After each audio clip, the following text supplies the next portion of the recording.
Good evening. Tonight's story is called No Parking. Clara wanted her old energy back, and her old figure, and her old high spirits. At least she wanted her memory's version of them.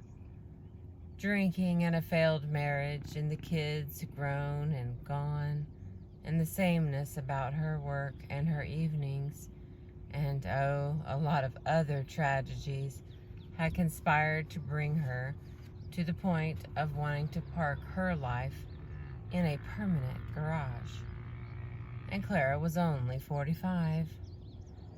Her feet walked her to the Golden Gate Bridge, where she looked for a reasonable place to jump. A cable man noticed her, suspected her intent, and walked her back to the end of the bridge. He hailed a cab for Clara, paid the cabbie, and sent her home to the sameness again. A friend at work noticed that Clara hadn't shown up for 2 days. She went to Clara's apartment and discovered her lying comatose on the floor, with bottles and pills scattered about. Fortunately, Clara had only double parked. The hospital called the kids. They came and cried and told Clara they loved her. But in 10 days, it was back to the sameness again. Then, one afternoon, Clara went to a fortune teller, who told her she didn't have to drive her old model life anymore. She had the right to trade in her life on a new model. In fact, she could have the color and interior of her choice.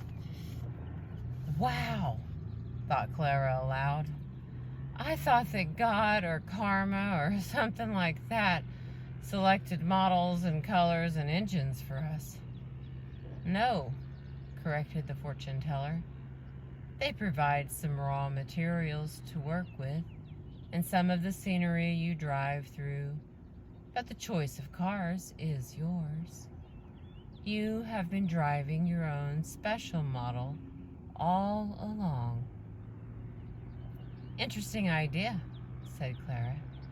What do I need to do to get my order in on a new model? You design your life model with your actions, she was told. You have the option at any time to modify the design. But I'm used to doing things a certain way. It would be hard to change. What, do you like the model you've been driving recently? Are you kidding? It barely runs at all. Then you have to redesign it. You have to change what you do. Is Clara your first name? Have you a middle name? May. May it is, then. Use the name May from now on to remind yourself of your new sedan. Maybe May would like to drive back to the bridge and thank the fellow who sent Clara home in the cab. Well, May did just that. What's more, there's an unexpected twist to her story. She's engaged to that fellow now. She bought a gift for her friend at work, then changed jobs. May lost 25 pounds, runs 2 miles every other day, and eats more carefully than when she was Clara. May enrolled in a continuing education class at a local college. She's into writing, I hear, and in the driver's seat of life. May's car runs pretty well these days. It only needs an occasional tune-up. May never thinks of permanently parking it. Once in a while, the sad old Clara pops up. Then May laughs and reminds her, I thought I told you to wait in the car. We can write anew our lives through changed present behavior. Sometimes it is helpful to change our environment to remind ourselves of our new purposes.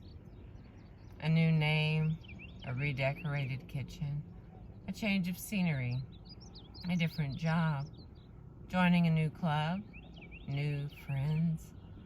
These aren't the whole solution, but they can function to keep reminding us of what we need to do to create our new identities.